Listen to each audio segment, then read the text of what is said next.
Presenting the classics of Sam P. Chaladurai. Sam P. Chaladurai அவர்களின் போதனை களஞ்சியத்திலிருந்து.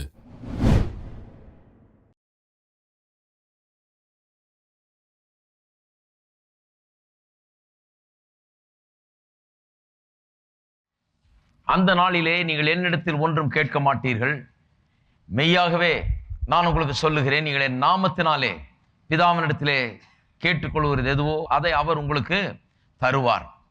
இதுவரைக்கும் நீங்கள் என் நாமத்தினாலே ஒன்றும் கேட்கவில்லை, கேளுங்கள், அப்பொழுது உங்கள் சந்தோஷம் நிறைவாயிருக்கும்படி பெற்றுக்கொள்வீர்கள். அந்த நாள் என்பது ஒரு குறிப்பிட்ட நாளையும் குறிக்கிறது. ஏனென்றால் இந்த காலகட்டத்தை ஆரம்பித்து வைத்தது அந்த நாள் தான். எந்த நாள் அது, எந்த நாளிலிருந்து அப்படி அறிவிக்கப்பட்டது என்பதை நாம் பார்ப்போம் சற்று. நம்ம எல்லாருக்கும் நம்முடைய பெயர் எப்படி வருகிறது? 3 விதத்தில் வருகிறது. ஒன்று, நாம் ஒரு குடும்பத்தில் பிறந்தது நிமித்தமாக, பிறப்பு நிமித்தமாக ஒரு பெயரை சுதந்திரித்துக் கொள்கிறோம். 2வது, சிலருக்கு பெரிய புகழ்ச்சி வாய்ந்த வல்லமையுள்ள பெயர்கள் இருக்கிறது. கேட்கிறவர்கள் நடுங்கக்கூடிய பெயர்கள் சிலருக்கு இருக்கிறது. எப்படி என்று சொன்னால், அவர்கள் தங்களுடைய சாதனைகளினாலே அப்பேற்பட்ட பெயர்களை பெற்றிருக்கிறார்கள். அவர்களுடைய பெயர் வல்லமையுள்ள பெயர்களாக கருதப்படுகிறது. 3வது, அவர்களுக்கு பெரிய கனத்தையும் மரியாதையும் அந்தஸ்தையும் உண்டாக்கும்படியாக சில பெயர்களை சூட்டுகிறார்கள். இப்படி 3 விதத்தில் பெயர் கொடுக்கப்படுகிறது. நான் காண்பிக்கிறேன் இயேசுவுக்கு இந்த 3 விதத்திலும் இந்த உன்னதமான பெயர் உண்டானது என்று. ஒன்று, அவருடைய நாமத்தை அவர் சுதந்திரித்துக் கொண்டார் என்று வாசிக்கிறோம் எபிரேயர் 1ஆம் அதிகாரத்திலே. இவர் தேவதூதரை பார்க்கலும் எவ்வளவு விசேஷித்த நாமத்தை சுதந்திரித்துக் கொண்டாரோ அவ்வளவு அதிகமாக அவர்களிலும் மேன்மை உள்ளவரானார். என்றைக்கு அது? இவரின் குமாரன், இன்று நான் உம்மை ஜனிப்பித்தேன் என்று அவருக்கு சொல்லப்பட்ட அந்த நாளிலே அவர் முதற் பேரானவரானார், அவர் ஜனிப்பிக்கப்பட்டார். அன்றைக்கு தான் அந்த நாமத்தை அவர் சுதந்திரித்துக் கொண்டார். 2வது, பெரிய சாதனைகளினாலே தனக்கு சொந்தமாக்கி கொண்டார் பெரிய நாமத்தை, வல்லமையுள்ள நாமத்தை என்று சொன்னேன் அல்லவா? அதை பார்ப்போம்.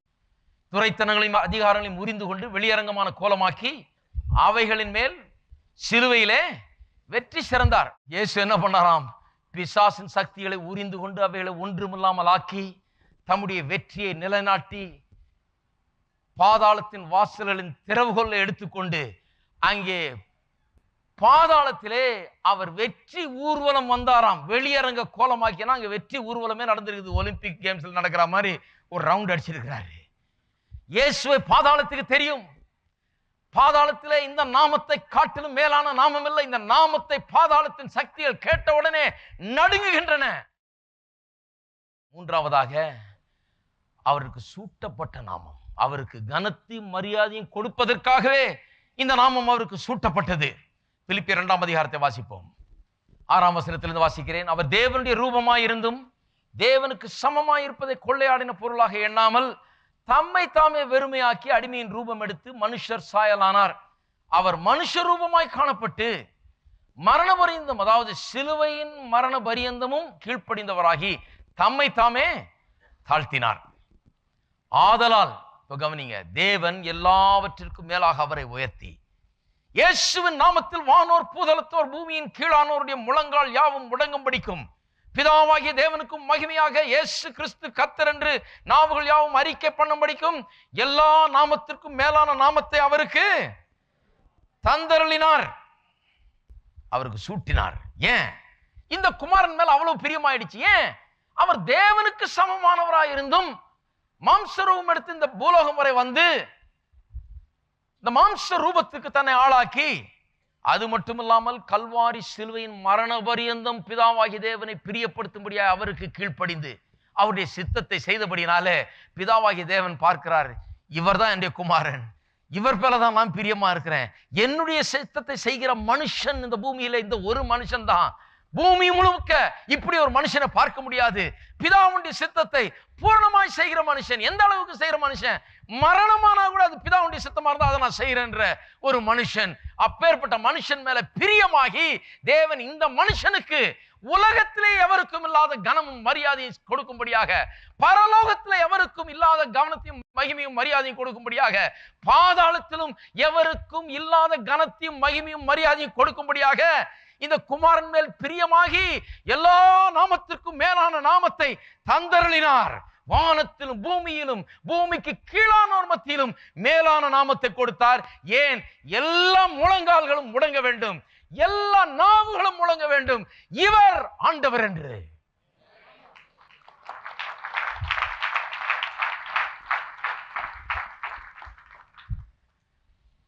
கர்த்தருக்கு அவ்வளவு பிரியமாயி இவருடைய கீழ்ப்படிதல்ல.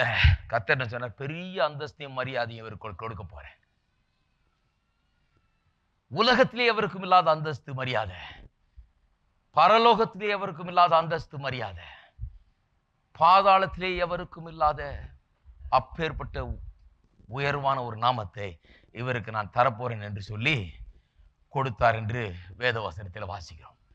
அப்ப பிறப்பின் மூலமாகவும் சாதனையின் மூலமாகவும் கனமும் மரியாதையும் அருளப்பட்டது, தந்தருளப்பட்டதன் மூலமாகவும் இவர் இவ்வளவு பெரிய நாமத்துக்கு சொந்தக்காரரானார்.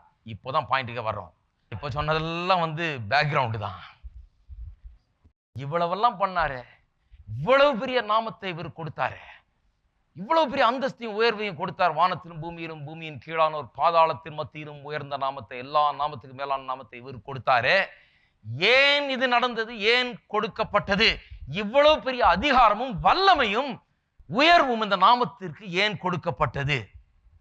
அவர் அதை உபயோகப்படுத்தும்படியாக கொடுக்கப்பட்டதா? நீங்கள் எனக்கு காண்பீங்க பார்க்கலாம். இந்த 2000 வருஷம் பரலோகத்திலே பிதாவின் வலது பார்சத்தில் வீற்றிருக்கிற இந்த கர்த்தராகிய இயேசு கிறிஸ்து ஒரு நாளாவது தன்னுடைய நாமத்தை தன்னுடைய பிரயோஜனத்துக்காக பயன்படுத்தி இருக்கிறார் என்று எழுதியிருக்குதா? எங்கேயாவது எழுதியிருக்கா? அவர் அங்கே உட்கார்ந்துகிட்டு இப்ப பெரிய நாமம் அவர் கொடுக்கப்பட்டிருக்கிறதுனால அதை பயன்படுத்தி அவர் பயனடைகிறார் என்று எங்கேயாவது எழுத நீங்க கண்டிருக்கிறீர்களா? 2000 வருஷத்துல என்றைக்காவது ஒரு நாளாவது அவர் தன்னுடைய பயனுக்காக தன்னுடைய பிரயோஜனத்துக்காக இந்த நாமத்தை பயன்படுத்தி கொண்டார் என்று எழுதியிருக்கிறதா? கிடையவே கிடையாது என்று சொல்கிறேன். ஏனென்றால் அவர் தேவனுக்கு சமமாயிருக்கிறவர். அங்கே உட்கார்ந்து கொண்டு வலது பார்த்தில் உட்கார்ந்து கொண்டு சமமாய் இருந்து கொண்டு ஆளுகை செய்து கொண்டிருக்கிறவர், எல்லாத்திற்கும் மேலானவர். அதுக்கு முன்னாலேயே அப்படிதாங்க இருந்தார் அவரு. ஆகவே அவர் இந்த நாமத்தை ஒன்றும் உபயோகப்படுத்த வேண்டியதில்லை. இவ்வளவு உயர்வும் அதிகாரமும் வல்லமை இந்த நாமக்கு கொடுக்கப்பட்டது அவருடைய பிரயோஜனத்துக்காக அல்ல. வேத வசனம் இதை குறித்து கூறும்போதெல்லாம் என்ன சொல்லுகிறது என்று சொன்னால், சபையானது மீட்கப்பட்ட ஜனம் இந்த நாமத்தை உபயோகப்படுத்தி நன்மைகளை பெற்றார்கள். வல்லமையும் அதிகாரத்தையும் தங்களுடைய வாழ்க்கையிலே இந்த பூமியிலே பிசாசின் மீதும் வியாதியின் மீதும் எல்லா பிரச்சனைகள் மீதும் அதிகாரத்தை இந்த நாமத்தில் செலுத்தினார்கள் என்று மறுபடியும் மறுபடியும் மறுபடியும் எழுதியிருக்கிறது.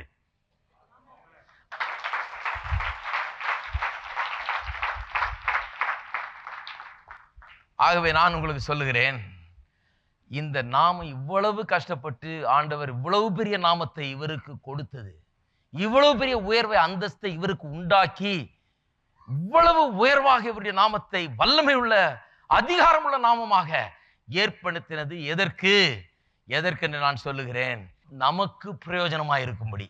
இந்த பூமியிலே எல்லா பிரச்சனைகள் மத்தியில் வாழ்கிற நாம் இந்த நாமத்தை உபயோகப்படுத்தி வாழ்க்கையில வெற்றியை அன்றாடம் நாம் அனுபவிக்க வேண்டும் என்கிறதற்காகவே இவருக்கு அவ்வளவு பெரிய நாமம் கொடுக்கப்பட்டது.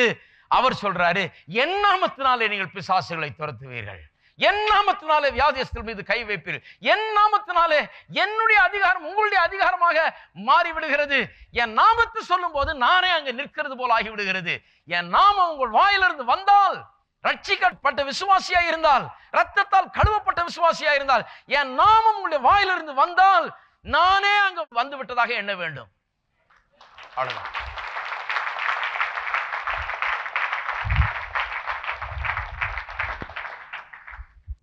தெய்வத்துவத்தின் சகல பரிபூர்ணம் அந்த நாமத்தில் அடங்கி இருக்கிறது.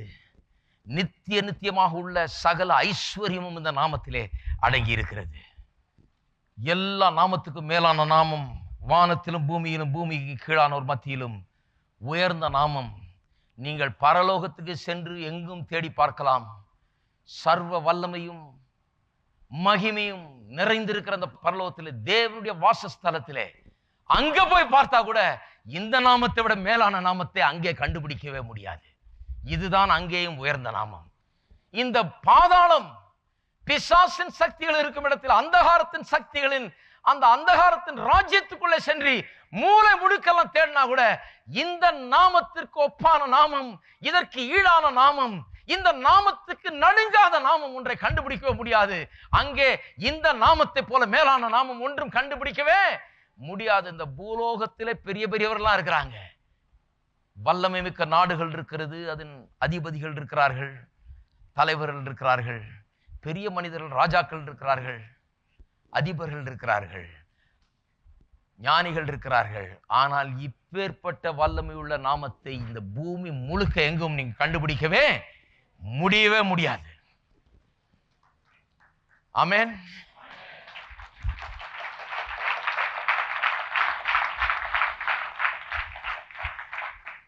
இப்பேற்பட்ட நாமத்தை நாம் உபயோகப்படுத்தும்படியாக நமக்கு ஒரு உரிமையை இலவசமாய் தேவன் கொடுத்திருக்கார். ஃப்ரீயா யூஸ் பண்ணிக்க, எங்க வேணா யூஸ் கொண்டு போ. இந்த நாமத்தை எப்போது நீ வைத்திருக்கலாம், எந்த சூழ்நிலையும் இந்த நாமம் கூட இருக்கும். அதனால தான் வாயிலே இருக்கிற மாதிரி கொடுத்துட்டாரு.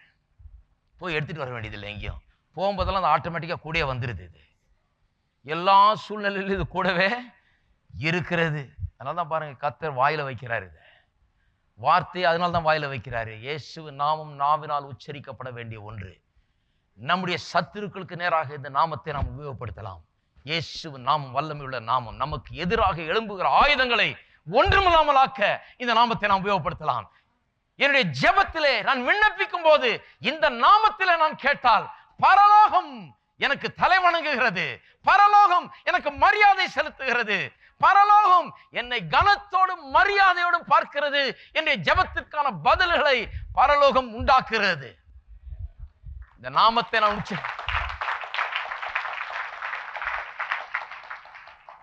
இந்த நாமத்தை நான் உச்சரிக்கும் போது பாதாளம் நடுங்குகிறது, பிசாசின் சக்திகள் நடுங்குகிறது. ஆகவே இந்த கிறிஸ்தவர்களுக்கு பில்லி சூன்யம் மந்திரவாதம் அது தகுடு இடுன்னு பேசிட்டு இருக்காங்க சரியான கிறிஸ்தவர்களே கிடையாது. நான் சொல்றேன், 1000 தடவை சொல்றேன். விளங்கலன்னு அர்த்தம். என்னன்னு விளங்கல? இப்பேற்பட்ட நாமத்தை வாயில வச்சுக்கிட்டு வாயில அப்பேற்பட்ட வார்த்தைகள் வரலாமா? அநேகர் வாயை சுத்தமா கழுவணும். இந்த பேச்செல்லாம் நிறுத்தி போட்டு இந்த வல்லமையான உன்னதமான வானத்திலும் பூமியிலும் பாதாளத்திலும் மேலான நாமம், பிசாசுகளை நடுங்க வைக்கிற நாமம், பூமியிலே எனக்கு காரியங்களை நடப்பித்து கொடுக்கிற நாமம், பரலோகத்தில் எனக்கு மரியாதையை பெற்று தருகிற நாமம், என்னுடைய ஜெபத்தை கேட்க பண்ணுகிற நாமம், எனக்கு ஜெபத்துக்கு பதிலை உண்டாக்கி தருகிற நாமம், இந்த நாமத்தை என் நாவில உச்சரிக்க வேண்டும். இந்த நாமம் வல்லமையின் நாமமாயிருக்கிறது. இந்த நாமத்தை நான் என்னுடைய ஆராதனையில உபயோகப்படுத்தலாம். என்னுடைய எல்லா பிரச்சனைகள் மத்தியிலும் இந்த நாமத்திலே நான் பதிலை இயேசுவின் நாமத்திலே நான் பெற்றுக்கொள்ளலாம். இந்த நாமம் அவருக்கு ஏன் கொடுக்கப்பட்டதுன்னா அதன் மூலமாக நாம் பயனடைய முடியும். இருக்கீங்களா? அந்த நாமத்தினுடைய வல்லமை இந்த 2000 வருஷத்துல ஒரு அவுன்ஸ் கூட குறையவே கிடையாது. என்றென்றைக்கும் இந்த நாமம் உயர்ந்த நாமமாக, வல்லமையுள்ள நாமமாக, அந்தஸ்து குறையாத நாமமாக, அதிகாரம் வல்லமை குறையாத நாமமாக, நீங்களும் நானும் பயன்படுத்தக்கூடிய நாமமாக, நம்முடைய வெற்றியின் சின்னமாக, நம்முடைய வெற்றியின் முழக்கமாக இந்த நாமம் இருக்கும் என்பதை நான் உங்களுக்கு சொல்லுகிறேன். ஹல்லேலூயா. உங்களுக்கு எனக்கும் கொடுக்கப்பட்டிருக்க நாமம். அப்ப நீங்க யார்? நீங்க யாருங்க? இயேசுவின் நாமத்துக்கு சொந்தக்காரருங்க. இயேசுவின் நாமம் எதை உங்களுக்கு பெற்று தரும்? தேவன் உங்களுக்கு தர விரும்புகிற எல்லாமே இயேசுவின் நாமத்துல தான் நீங்க பெற முடியும். தேவன் உங்களுக்கு கொடுக்க விரும்புகிற எல்லாவற்றையும் இயேசுவின் நாமத்திலே நீங்கள் பெற்றுக்கொள்ளலாம். இந்த நாமம் அவர் உபயோகப்படுத்துவதற்காக அல்ல, நான் உபயோகப்படுத்துவதற்காக, எனக்காக எல்லாவற்றையும் செய்து இந்தா வச்சுக்கோ, பத்திரமா வச்சுக்கோ, நீ நல்லா உபயோகப்படுத்து, எப்போதெல்லாம் உபயோகப்படுத்துகிறோ அப்போதெல்லாம் உனக்கு வெற்றி என்று சொல்லிவிட்டு அவர் போய் அங்கே உட்கார்ந்துட்டு இருக்கிறாரு. அவருடைய வல்லமை அதிகாரத்தை என்னுடைய வாழ்க்கையில ஒவ்வொரு நாளும் அவருடைய நாமத்தை உபயோகப்படுத்தி நான் காண வேண்டும். எழுந்து நிற்போம், கர்த்தரை துதிப்போம், கர்த்தரை ஆராதிப்போம், இந்த வல்லமையுள்ள நாமத்தை நாம் ஸ்தோத்தரிப்போம். ஹல்லேலூயா, ஹல்லேலூயா. எல்லாரும் கரங்களை உயர்த்தி நாம் சொல்லுவோம், இயேசுவின் நாமம் மேலான நாமம், வானத்திலும் பூமியிலும் பூமிக்கு கீழானோர் மத்தியிலும் உன்னதமான நாமம் இது. எனக்காக இந்த நாமம் கிரியை செய்கிறது, என்னுடைய பிரயோஜனத்துக்காக. இப்பேற்பட்ட அந்தஸ்தை, அதிகாரத்தை, வல்லமையை தேவன் இயேசுவின் நாமத்திற்கு ஏற்படுத்தி வைத்திருக்கிறார். புதிய உடன்படிக்கையின் விசேஷம் இது. இயேசுவின் நாமத்திலே நான் எதை கேட்டுக்கொண்டாலும் பிதா அதை எனக்கு செய்வார். இயேசுவின் நாமத்திலே நான் கேட்கிற வேண்டுதல்களுக்கெல்லாம் பதில் நிச்சயமாக உண்டு. இயேசுவின் நாமத்திலே பிசாசின் மீது ஜெயம், இயேசுவின் நாமத்திலே வியாதி மீது ஜெயம், இயேசுவின் நாமத்திலே ரட்சிப்பு, இயேசுவின் நாமத்திலே சமாதானம், சத்துருக்களின் மீது ஜெயம், இயேசுவின் நாமத்திலே வல்லமையும் அதிகாரம் எனக்கு உண்டு. நான் பலவீனன் அல்ல, இயேசுவின் நாமத்தின் மூலமாக நான் பலவானாய் இருக்கிறேன். பாதாளத்தை வெற்றி சிறந்தவனாய் இருக்கிறேன். பூமியிலே வாழ்ந்திருக்கிறேன். பரலோகத்திலே அந்தஸ்து பெற்றிருக்கிறேன். ஹல்லேலூயா.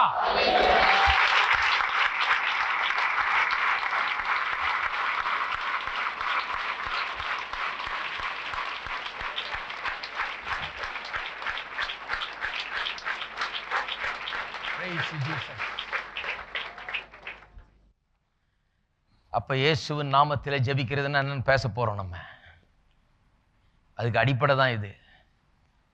அப்ப இயேசுவின் நாமத்திலே ஜெபம் பண்ணா எப்படி இருக்கும்? பரலோகம் எப்படி அதை கேட்குது? பரலோகம் எப்படி கேட்குதுன்னா, 2 காதும் கொடுத்தா எல்லாரும் கேட்குறாங்க அங்கேருந்து. அந்த நாமம் கேட்டுச்சப்பா, என்ன அது கேளு. இந்த நாமத்தில் யாரோ கேட்குறாங்க.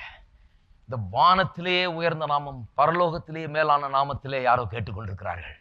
இந்த நாமத்திலே விண்ணப்பித்துக் கொண்டிருக்கிறார்கள். உடனே அது என்னன்னு கவனின்னு பரலோகம் கவனிக்கிறது. ஆமென். இதான் அந்த நாமத்தினுடைய வல்லமை. ஜெபத்தில் எல்லாரும் கரங்களை ஊத்தி கர்த்தரை ஸ்தோத்திரிப்போம். கர்த்தராகிய இயேசுவின் நாமத்தை உச்சரிக்க நமக்கு கொடுத்த இந்த பாக்கியத்துக்காக நம்ம கர்த்தரை ஸ்தோத்திரிப்போம். ஹல்லேலூயா. ஸ்தோத்திரிப்போம். நீங்களே உபயோகப்படுத்தலாம் அந்த நாமத்தை. இன்னொருத்தர் வந்து உபயோகப்படுத்தணும் அவசியம் இல்லை. விசுவாசிகளாகி நீங்கள் முதலாவது இயேசுவின் நாமத்தை உபயோகப்படுத்த கற்றுக்கொள்ள வேண்டும். இயேசுவின் நாமத்தை நீங்க உபயோகப்படுத்தலாம். நீங்கள் கேட்கலாம், உங்களுக்கு அது செய்யப்படும். நீங்கள் யாரா இருந்தாலும் ஜெபத்தில் வெற்றியை நீங்கள் உங்கள் வாழ்க்கையில குவிக்கலாம். வெற்றியை நீங்கள் அடையலாம் எல்லா ரீதியிலும் ஜெபத்திலே. எங்கள் அன்பின் பிதாவே, கர்த்தராகிய இயேசுவின் நாமத்தில் வருகிறோம். இந்த வல்லமையுள்ள நாமம் எங்களுக்கு எல்லாவற்றையும் பெற்று தருகிற நாமம். அந்த நாமத்திலே நாங்கள் வந்து நிற்கிறோம் கர்த்தாவே. அந்த நாமத்தை சொன்னவுடன் பரலோகம் எங்களுக்கு செவி கொடுக்கிறது என்பதை நாங்கள் அறிந்திருக்கிறோம். பிசாசுகள் நடுங்குகின்றது என்று அறிந்திருக்கிறோம். பூமியிலே நாங்கள் உயர்ந்தவராகிறோம் என்பதை அறிந்திருக்கிறோம் கர்த்தாவே. நாங்கள் தாழ்ந்தவர்கள் அல்ல, நாங்கள் உன்னதமான நிலையில் வைக்கப்பட்டவர்கள் என்பதை உணர்கிறோம். அதற்கு நன்றி செலுத்துகிறோம். கல்வாரி சிலுவையின் மூலமாக இயேசுவின் நாமத்திற்கு பெரிய அந்தஸ்தை உண்டாக்கி கொடுத்து உயிர்த்தெழுதலிலே இந்த நாமம் எல்லா நாமத்துக்கும் மேலான நாமமாய் விளங்கும்படி செய்து அந்த நாளிலிருந்து இன்றைக்கு வரைக்கும் இந்த காலகட்டத்திலே இந்த நாளிலே இந்த நாமம் வெற்றியின் நாமமாக எங்களுக்காக இந்த நாமம் செயல்படும்படியாக நீர் வைத்திருக்கிறீரே, அதுக்காக உமக்கு ஸ்தோத்திரம். ஸ்தோத்திரம். என் நாமத்தினால எதை கேட்பீர்களோ அதை பிதா உங்களுக்கு செய்வார் என்று எழுதி இருக்கிறதே. அப்பேற்பட்ட நிச்சயத்துக்காக உமக்கு ஸ்தோத்திரம் கர்த்தாவே. இந்த உன்னதமான நாமம் ஒவ்வொருவருடைய நாவிலும் இருக்கட்டும், ஒவ்வொரு வீட்டிலும் இது உச்சரிக்கப்படட்டும். இயேசுவின் நாமத்தில் அவர்கள் சாப்பிடட்டும், ஆரோக்கியத்தை பெறட்டும். இயேசுவின் நாமத்திலே அவர்கள் ஆரோக்கியமாய் சுகமாய் வாழட்டும். இயேசுவின் நாமத்திலே வியாதி வேதனைகள் ஒன்றுமில்லாமற் போகட்டும். இயேசுவின் நாமத்தினாலே பிசாசின் தொல்லைகள் ஒன்றுமில்லாமற் போகட்டும். இயேசுவின் நாமத்தினாலே இவர்கள் வெற்றி சிறக்கட்டும். இயேசுவின் நாமத்திலே அவருடைய சத்துருக்கள் மீது அவர்களுக்கு வெற்றி உண்டாகிறபடியால் உமக்கு ஸ்தோத்திரம் கர்த்தாவே. இயேசுவின் நாமத்திலே சமாதானம் உண்டாகிறபடியால் உமக்கு ஸ்தோத்திரம். ஒவ்வொரு வீட்டிலும் இந்த நாமம் உச்சரிக்கப்படட்டும். இந்த நாமம் ஒவ்வொரு இடத்திலும் கர்த்தாவே முழங்கட்டும். இயேசு ஆண்டவர், இயேசுவின் நாமம் உன்னதமான நாமம் என்று இந்த நாடு முழுவதும் கேட்கும்படியாக இந்த நாமம் கர்த்தாவே எல்லா மூலை முடுக்குகளிலும் முழங்கப்படட்டும் கர்த்தாவே. உமக்கு ஸ்தோத்திரம். இங்க வந்திருக்கிற ஒவ்வொருவருக்கும் வெற்றி வாழ்க்கை உண்டாயிருக்கட்டும். இந்த நாமத்தின் மூலமாக இந்த நாமத்தை அவர்கள் உபயோகப்படுத்தட்டும். பயத்துக்கு நேராக உபயோகப்படுத்தட்டும், வியாதிகளுக்கு நேராக உபயோகப்படுத்தட்டும், தரித்திரத்தை போக்க உபயோகப்படுத்தட்டும், சந்தேகத்தை போக்க உபயோகப்படுத்தட்டும், பலவீனத்தை போக்க உபயோகப்படுத்தட்டும். இந்த வெற்றி நாமத்தை அவர்கள் எடுத்துக்கொள்ளட்டும். அந்த நாமத்திலே எல்லாவற்றையும் அவர்கள் செய்யட்டும் கர்த்தாவே. இந்த நாமத்திலே ஆசீர்வாதம் அவர்களுக்கு பெருகட்டும். இயேசுவின் நாமத்திலே ஜெபிக்கிறோம். ஆமென்.